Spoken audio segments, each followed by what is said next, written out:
Welcome to our channel. Fix router login page not loading mystery. Check the connection. First, make sure your device is actually connected to the router. Wi-Fi or Ethernet, it doesn't matter.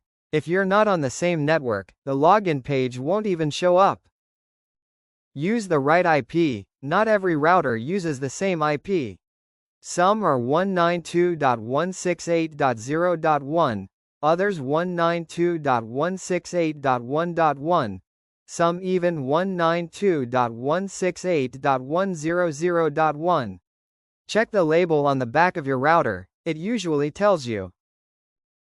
Clear browser junk. Sometimes the browser cache screws it up. Open an incognito window or clear the cache and try again. Simple, but it works more than you'd think. Switch browser. Chrome acting weird? Try Edge, Firefox, or even Safari.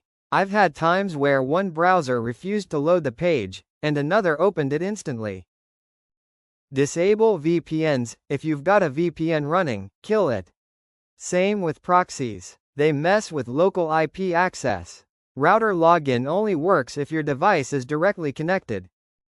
Restart router. Classic fix. Power it off, wait 30 seconds, power it on. Then try loading the page again. Half the time, this clears the login issue. Try Ethernet cable. If Wi-Fi's flaky, grab an Ethernet cable. Plug straight into the router. Wired connections cut out all the random Wi-Fi issues. Check firewall, antivirus. Some security programs block local IP pages.